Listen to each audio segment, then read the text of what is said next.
She's the person, I don't know if you guys know this, but folks who with diabetes need to have an eye exam at least once a year. She makes sure that happens for all our diabetics, and we think there are, what, 2,000 to 3,000 diabetics at Blackstone. And she also makes sure all our kids get eye exams as part of their schooling process. So it's my great pleasure to introduce Dr. Catherine Paris. Good morning. Let's see. Okay. And this is my clicker right here? Oh, I'm Yes. sorry, yeah. Yeah. And it works best if you point it, down at that thing. At that thing. Yep, Okay, and all right. side I'm Dr. Paris. I go by a lot of different names, Kathy and Mom, or other two names. If you have any questions for me throughout my presentation, please raise your hand and I'll be happy to answer them. But I'll also leave some time after my presentation to answer any specific questions. I titled my presentation, Eye Emergencies for the Pre-Hospital Provider. And this is not going to be a lecture on how to diagnose and treat these diseases. It's really about how to identify which eye problem is an actual true eye emergency and needs to be transferred to the ED, and then also comparing that with those issues that are not true eye emergencies and can be seen at a later date by an eye doctor or a primary care provider. Most ER visits, majority of ER visits for eye problems are related to common, non-threatening, relatively minor eye conditions like long-term chronic dry eye, redness, a minor abrasion of the eye, or the standard pink eye. And what I'm going to be trying to go over is trying to give you some examples of true eye emergencies so that the ED has time to see those patients and not the ones that are relatively minor. Let's see if this works here. Okay. Now, if you get nothing from this lecture other than what this slide shows, that I'd be very happy. There are two major symptoms for eye emergencies. The first one is loss of vision. And what I mean is not blurry vision, but loss of vision and vision that's not coming back. And severe eye pain. And that could be relative to some people, but severe and intense eye pain. Those two things are hallmarks. They don't have to come together. They can be just independently, just independent loss of vision or independent severe vision, or they can come together. I'm going to be going over some major categories, and the first category is traumatic eye injury. This is the type of condition that you will see more in your profession than I will see as a private practice primary care clinician. Most traumatic eye injuries are minor, but there are some that are very serious and need to be dealt with quickly. Then I'm going to go over painful red eye, painless loss of vision, and a painful loss of vision. I saw this cartoon. It's a gentleman with a patch, and he's in an attorney's office, and he's saying, the attorney's asking him, tell me about the injury this Captain Hook gave you trying to high five. The important thing about this cartoon is to ask questions and get answers from the individual about the scenario and what happened if there's an eye injury. So, traumatic eye injuries, there are different categories. I'm going to go over 6 of them. This is one that you will see, and I do not see unless I'm in an emergency room environment. It's the open globe injury. The scenario is You're called to a construction site. One of the construction workers was using a nailing gun and noticed an immediate intense pain in one eye, and then a sudden loss and significant blur of the affected eye. This is what you see when you open the eye. The pupil is irregular in shape, and it's irregular specifically in a teardrop type of presentation, where the point of the teardrop is pointed toward the area of injury. The cause can be one of two things: either blunt force, or in the scenario I just described to you, a penetrating trauma. What happens is the projectile, in this case the example is a nail, enters and ruptures the front surface of the eye, in this case the cornea, and then the iris, the colored portion of the eye, prolapses out to the front of the eye. It looks like there might be a foreign body there. There may not be. In most cases, the foreign body penetrates the eye and then bounces back in case of a nail. But if you see anything in the eye, do not touch it. Do not try to remove it. You don't have the instrumentation to be able to see if that's a foreign body or not. The best case is to cover the eye without pressure using, they have fancy metal covers that you may have, but if you don't have, the best thing is a styrofoam cup. One of the cups that you have here, you can cut it to make it shorter, put it over the eye, and tape it until the patient is transported to the ER. Have any of you seen this at all? Second traumatic eye injury is a chemical burn. There are two types of chemicals that we're most concerned with, and they're generally in some sort of construction site or an area where there's a factory and where cars are being worked on. The most serious of the types of chemicals that burn the eye is an alkali, or what most people think of as a lye type of product. It's used to remove rust. If it gets it, whoop, my fancy phone starts talking to me. The alkali, within minutes, 3 to 10 minutes, can lead to liquefaction of the eye, instant necrosis of the eye, and that's that picture that I'm showing there, where the whole eye becomes white. So the important thing is to get that solution out of the eye as quickly as possible. The second type of chemical we look at is acid. Acid can be less severe as far as necrosis to the eye, but can cause severe scarring and serious damage to the eye if it's not removed.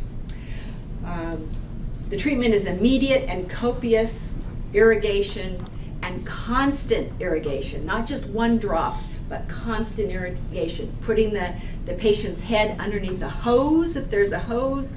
If there's an eye wash station, that's great. You can use regular water, you can use a saline solution, but just water and rinse it out. And if that means getting the patient's head underneath the hose, that is the best way to do. And then transfer to the ER. Also, too, if you know the type of solution that got into the eye, try to get that information and bring that to the ER with you to tell the personnel when you get to the ER what was in the eye.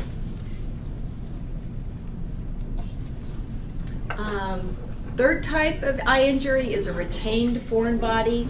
What you can see there is a fishing hook, and this is not as uncommon as you think. People are playing, well, I guess I call it playing, but they're going fishing. They try to get the fish hook in the water, and it comes back to them and gets right into the eye. If you see something like this, do not attempt to remove the foreign body. Do not attempt to remove anything that's sticking out of the eye. The problem is it's probably attached to certain structures in the eye. If you try to remove it, it'll damage the interior structure of the eye more. So with this, you need to transport the patient as quickly as possible. The important thing is to try to keep the intraocular pressure of the eye stable. So have the patient sitting at about a 30-degree incline, not all supine, 30 degrees. Have the non-pressure patch, the cup or the foxglove patch over the eye. And also too, when this is very painful, so if you're going to give pain medication that will not cause excessive bleeding, and also try to keep them from vomiting, because that will make it even worse. This is an obvious foreign body, retained foreign body. I can tell you just in my practice, I've probably see about 4 of these a week, but they're not fish hooks. They're pieces of metal. They're pieces of wood. They're pieces of Christmas tree that are sticking out of people's eyes. And they've waited for a couple of days. And they said, oh, it's bothering me, but my wife says to come in and to see you. This is more dramatic. This needs to be sent to the ER. Right. Okay. Another presentation is what I call hyphema, fancy name for blood in the anterior chamber of the eye. A scenario would be someone that's playing tennis, got hit with a tennis ball a couple of days ago, and then wakes up and sees this blood in the front surface of their eye. It's related to a pooling of blood in the anterior chamber, and it can be difficult to determine if patients are lying down. So if they're lying down, the blood will spread over the top of the eye, and the eye will look like an 8-ball.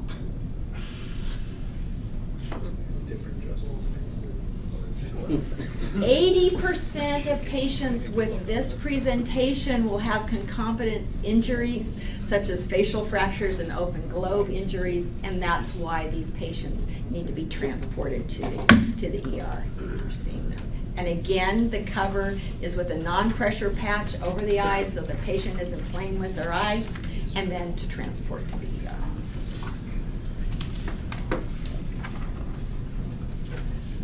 The next situation is called a retrobulbar hematoma.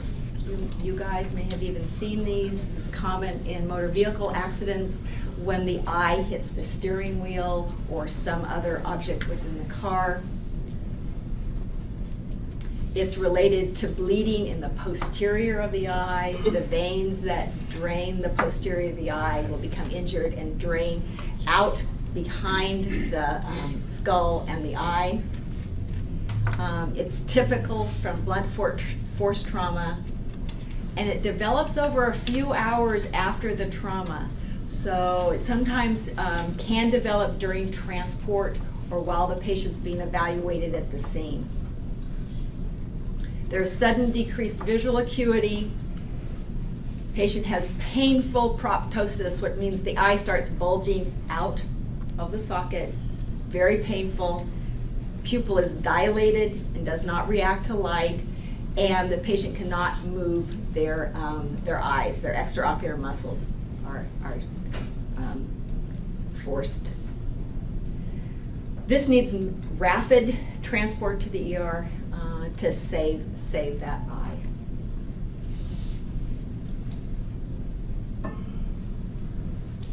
And the last traumatic eye injury I'm going to talk about is anisocoria mydriasis. And this is a presentation. The scenario for this presentation is the police will call you for a domestic violence situation. This young woman is sitting on the curb, and the police are interviewing her and notice that one of her eyes is dilated and does not react to light, they call you. What you see here is no red eyes. Patient can open their eyes freely and they're in no great discomfort at this point. You do a neurological exam, and other than the pupil being large, everything else is normal. This is what's called a traumatic mydriasis. When talking to this young woman, she notes that she was hit in her right eye at some point within the last 24, 48 hours, and she notices some photophobia, light sensitivity, and mild pain. This is not an emergency. This is something that she should be seen by an eye doctor within the next 48, 72 hours, but this is not an emergency.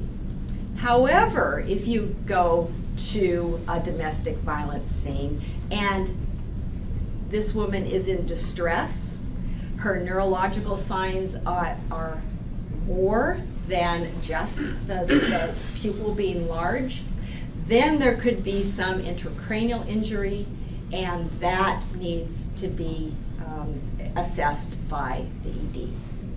So anything that looks like the top picture without any additional neurological signs is fine, but any other neurological signs, then they need to be transported because they could have intracranial injury. The last thing you need to, if you see this type of situation, is think of pharmacological mydriasis. They may have gotten a drop in their eye that's causing their eyes to be dilated. You can ask if they've ever used eye drops or anything like that to rule that out. Any questions about traumatic eye injuries before I go to the next category? What about like welder's burns?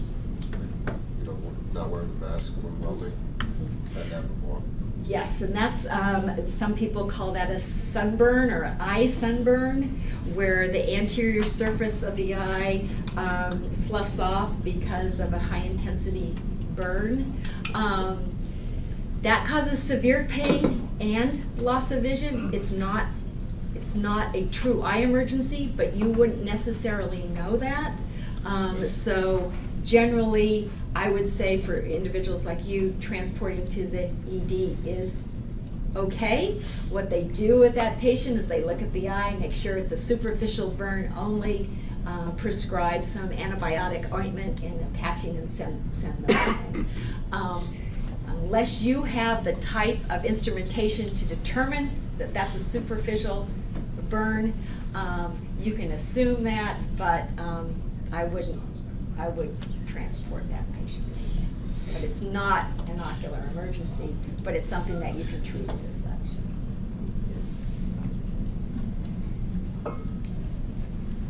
Okay, so let's go over the painful red eye. I'm going to go over two different types of painful red eye, the acute angle closure glaucoma and anterior uveitis. Both of these situations are true ocular emergencies, but they're many times missed by even emergency room personnel. Acute angle closure glaucoma is when the outflow mechanism of the eye is blocked. It's like a bathtub where the tub is plugged up and there's no way for the water to get out, so there's no way for the fluid, the normal fluid, to exit the eye. So the pressure of the eye increases 6 to 10 times. So that causes intense ocular pain, a hazy cornea like this presentation, it just looks like it's blurry. Decreased vision, conjunctival injection, which big red eye, and a mid-dilated pupil. It's missed in the elderly, psychiatric patients, and patients with dementia. Many times because these individuals also have other types of symptoms and their history is unclear sometimes. All of the patients that I've seen with this angle closure went to the ED and were sent home. And then they came to me a couple of days later, and this was still happening. If you suspect that there's angle closure glaucoma, I would transport them to the ER because there needs to be immediate treatment for that to decrease the pressure as quickly as possible. The second type of painful red eye is an anterior uveitis or iritis. It's deep aching pain, and it's worse with eye movements. What you'll see is the patients will have photophobia. They'll be light sensitive, but to the point where they can barely open their eyes. Ciliary flush, which means around, closer to the colored portion of the eye, the iris, there'll be a lot of redness, almost like someone took a red pencil and drew it around the white portion of the eye closest to the iris. And then the farther away from the iris it goes, it's whiter. The sclera is whiter. There's also white cells in the anterior chamber, and you'll see here around the pupil how irregular it is, and there's a white area. These patients need immediate care, steroid therapy, and cycloplegia drops, and they should be transported to the ED if you suspect that too as well. Any questions about the painful red eye?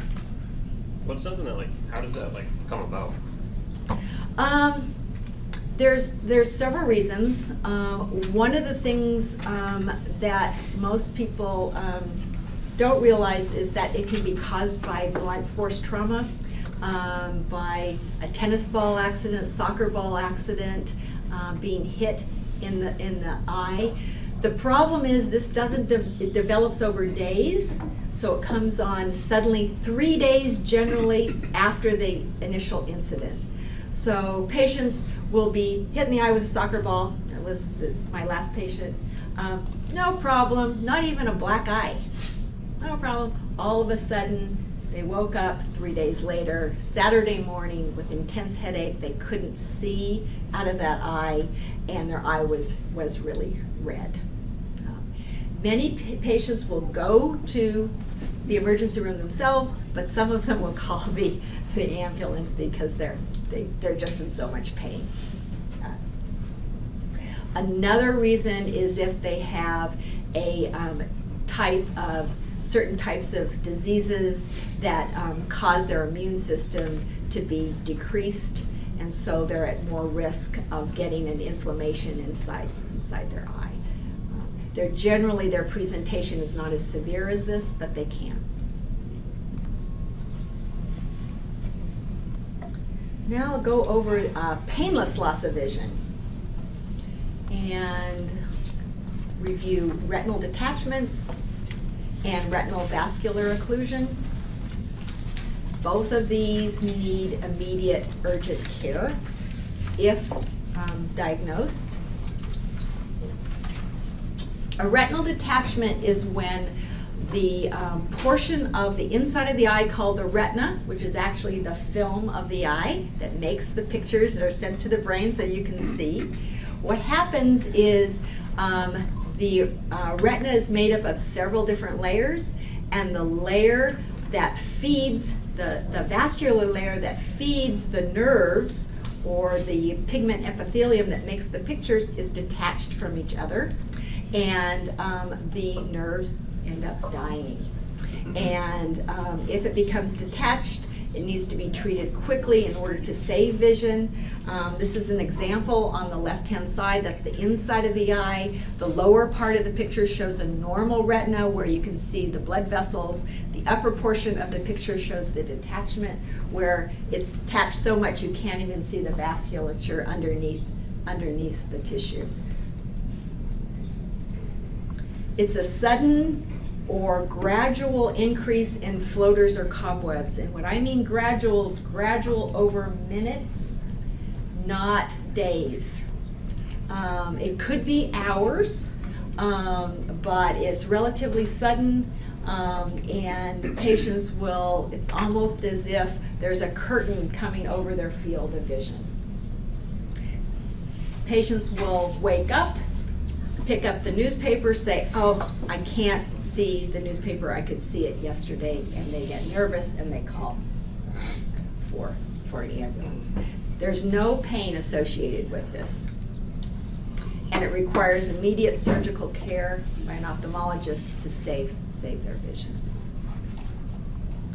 A retinal vascular occlusion is when the blood vessel supply to the eye is blocked. It's either the central retinal vein that's occluded or the central retinal artery occlusion. The symptom is sudden, abrupt, painless vision loss, total vision loss, and it's sudden. It's over seconds. The signs are what you see on the left-hand side. You will not necessarily be looking in the eye, but if you look in the eye and you see either total paleness, like the bottom photo, or the top, which is called blood and thunder, that means that there's some sort of vascular occlusion in the eye, and they need to be seen immediately to try to save vision. And the last is painful loss of vision. Now, this is where there's inflammation of the optic nerve. Sometimes you can see the swelling in the optic nerve. This is a dramatic picture of the optic nerve being swollen, but sometimes in this case it's very subtle. So even someone that's used to looking in the back of the eye will miss it. But it's unilateral total vision loss. Eye pain and dyschromatopsia, which means that when they look through the eye with the vision loss, they might see colors differently. And there's an afferent pupil defect, meaning when you look at the pupils do not dilate and constrict with the light the same between both eyes. These patients need to be sent to the ER. Any questions about anything that I've gone over? Anything that you've seen that you've had questions about eyes? Cataracts, like just in general, like the. Cataracts is when the lens of the eye becomes cloudy. In most cases, that's related to age-related changes.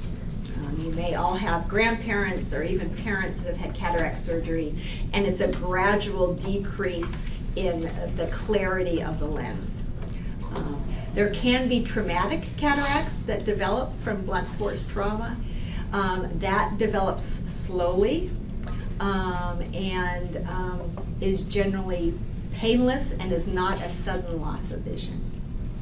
Do they always present with different sized people that have cataract surgery? No, they don't. Most people have similar size pupils and will react to a pen light the same way, even if they have cataracts in one eye versus the other, unless they have a very dense cataract, meaning a total opaqueness of the lens. That's rare, but if that happens, light's not getting into the back of the eye, so then the pupil won't react. But in most cases with cataracts, the pupil will react. Will it react normally, or will it be like sluggish because of the? No, they'll generally react normally. That's why they want your pen lights to be nice and bright. Or use a transilluminator, which is the battery-operated light. But if you have a pen light with the batteries, just have to make sure that the pen light is fully operational. But with a bright light, it'll react equally unless the cataract is totally dense. Well, you spoke of the traumatic mydriasis. Mm-hmm. You kind of spoke of a non-emergency and emergency when it comes to trauma. There's no, maybe delay in the presenting of that, like from the non-emergency to the emergency. Like we see the dilated pupil, then we find out maybe she was just struck in the eye, but could be worse how we transport it, and it could turn into, Right. And you kind of have to use your own best judgment by the case and by interviewing the individual. If the individual looks like the picture that I showed showed not much distress, eyes are open, no big black eye, and the neurological signs are normal, then I would say that's a non-emergency. But there's in between, big black eye, not really cooperative to some of the testing you're doing, then I would, because in some cases, there is some concomitant trauma to the structures around the eye, then I would just transport them to the ED. If you have any type of questions in between. Any other questions? Okay, I'm going to give you my email. I don't know whether it's on there, but if you have any questions or something comes up, I'd be happy to answer those for you. It's cparris, CPARRIS, at bvchc.org.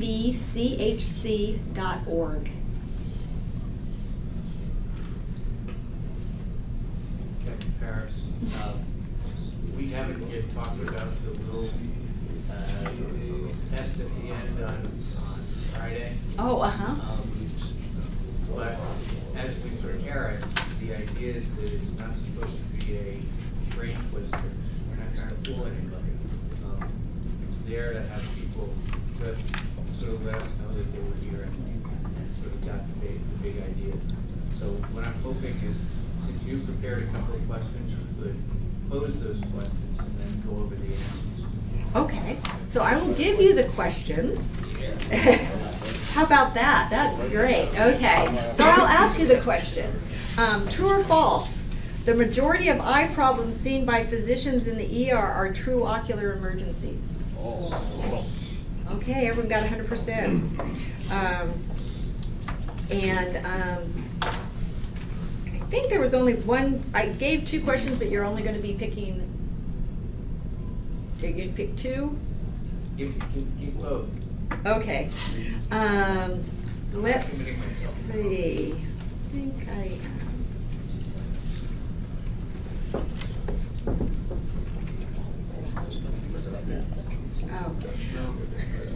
Which is, well, I'll go back here to.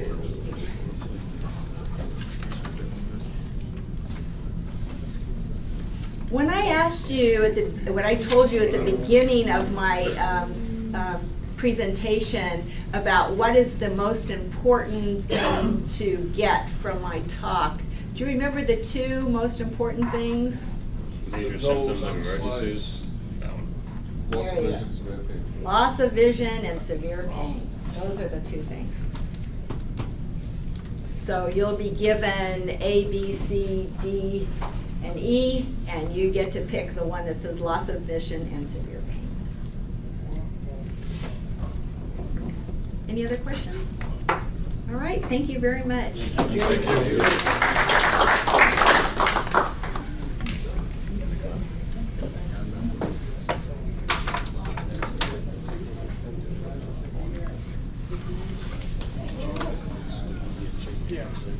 No, actually. What's wrong with Jackie? So we're running ahead again. We've got Dr. Pacheco coming to do skin at 10 and then a lecture on gynecologic emergencies. But I thought what I might do is run some more cases. These you don't have in your packet. Deb is going to be putting up the inclusion criteria because that's going to be important. These are going to be a different kind of, these are different kind of cases. They're just to sort of ask you whether they would, whether they're cases that you want to transport or call over to the, to Express Care. So 27-year-old Hispanic female complaining of short of breath, pulse 102, blood pressure 112 over 66, respiratory rate 44, temp 98.4, saturation 99%. What are you going to do? How old is it there? 27. get you with a respiratory rate of 44? You got it. That's just like any drugs. Cool, so it's- ED, because it actually, shortness of breath is not in the inclusion criteria by itself. Now, what do you think it is? I'm sorry? Anybody want to guess? Hyperventilation. Yeah, respiratory rate. Yeah, nobody has a respiratory rate of 44, but, or there's no other condition that I can think of that makes a respiratory rate like that. But, you know, hyperventilation is something I suspect you see more than a little bit. But for the moment, till we've really got this thing worked out, that's going to be ED. As any what I'll call red herring are going to be ED. The idea is to focus on the inclusion criteria on the front end. And only call for stuff on the inclusion criteria, you know, for at least the first couple of months till we get this all shaken down and we get used to working together. Go ahead. How about if it's an obvious anxiety attack? You know, I think the problem is, for the moment, an anxiety attack, till we're used to this, probably needs to go to the ED. Until we get this whole process shook down a little bit, and when we get used to each other, then we may figure out how we will differentiate what are obvious anxiety attacks that we think we can take care of from what we don't think we can take care of. But the idea is to be pretty narrow in our inclusion criteria on the front end, so we do it right and don't make any mistakes on the front end. And then later, we may broaden the inclusion criteria and probably broaden some of the exclusion criteria as we learn how to do this better. So part of the reason I wanted to run through this exercise is it's really an exercise that gets you to focus on inclusion criteria and not just on you know, sort of what you think is the right choice. This is sort of narrow and narrowly defined for inclusion criteria itself. So 8-year-old African American born in Kenya with blood in the urine, pulse 80, blood pressure 106/60, temperature 98.6, respiratory rate 12, saturation 99. Call or go to the ED? ED, exactly, because we don't have blood in the urine as an inclusion criteria. Anybody want to guess what it is? If you guess this, as far as I'm concerned, you're going to medical school. This one's really hard. It's meant to be hard. It's kind of fun. Why he has blood in the urine? Yeah. Trauma? Nope. Different from yours, Paul. He has something called schistosomiasis hematopia, something we never see here, which causes blood in the urine in people in certain parts of Africa. It was meant to be obscure, so, you know, like I said, no normal person ought to know that. 11-year-old with sore throat and a temperature of 105. Except vital signs when you take them are temp 99, pulse 100, blood pressure 108/72, respiratory rate 10, saturation 98%. Think about transport to express care or ED. How many days on the temp? Let's say 2 days. The parent took it at 105? I'm sorry? The parent took it at 105? You're asking the right question. Yes, the parent tells you 105. What did they take it with and where did they take it? We don't have that information. Well, we got what? So they probably You got 99. Did they give any medicine? Express care. I mean, call express care because what parents tell you they got and what they really got, totally different. And most of the time when somebody says a temperature of 105, they mean 100.5, but they just don't know really how to read it. Same case, basically. 11-year-old with a sore throat and a temperature of 105 with a temperature of 105. Pulse of 110, blood pressure 92/50, respiratory rate of 10, and saturation 98%. Having real difficulty swallowing and maybe salivating a little. ED, what do we got? We actually. You can't start a line over there. I said yesterday you have to start a line for if you can't swallow. Yeah, for sure. In this case, we have a pharyngeal abscess. Sometimes you get a real abscess in the pharynx, and it is a true emergency. Pharyngeal abscesses are tough, they're rare, but they happen. and they present with bad fever and incredibly difficulty swallowing. 11-year-old with a sore throat and a temperature. The temperature is 101. The blood pressure is 106. The pulse is 106. The blood pressure is 96/60. The respiratory rate is 10. Saturation is 98%. Caller ED. This is not hard. This one's a straightforward one. Bring it to you. Bring it to us, exactly. Because it's a sore throat, it's in the inclusion criteria. This is just strep throat. But, and sort of just want to differentiate it from the other one.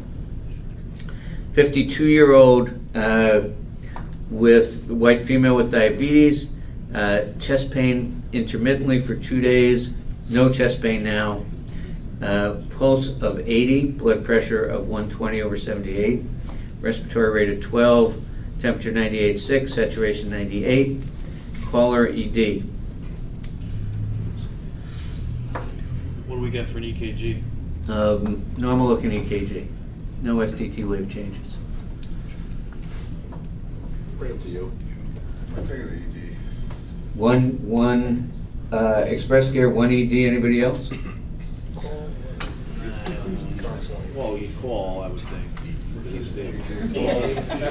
So for this one, at least at the present, we're gonna say ED, and here's the 2 reasons. First of all, chest pain is not listed as an inclusion criteria, and that's intentional. Anybody wanna guess what this one is, or have a sense of what this one actually is? Angina? Crescendo angina. That is, people who are developing angina for the first time will often develop chest pain, but it comes in 1 to 5 minute increments, and then it happens often only when somebody moves around. So just because somebody isn't having chest pain now doesn't mean they're not an accident waiting to happen. And that's the logic behind sending chest pain to the ED, because you don't want to find that when you get there.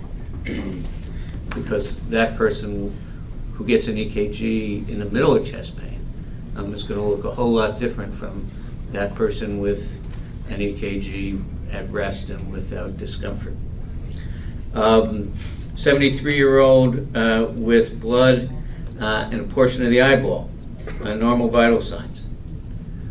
Is it painful? Sorry? Is it painful? It is not painful. ED because of age. ED not because of age, though that's a good thought. ED because eye injuries are not listed in inclusion criteria at the moment. We may get there with this one. This is a subconjunctival hemorrhage. It's common.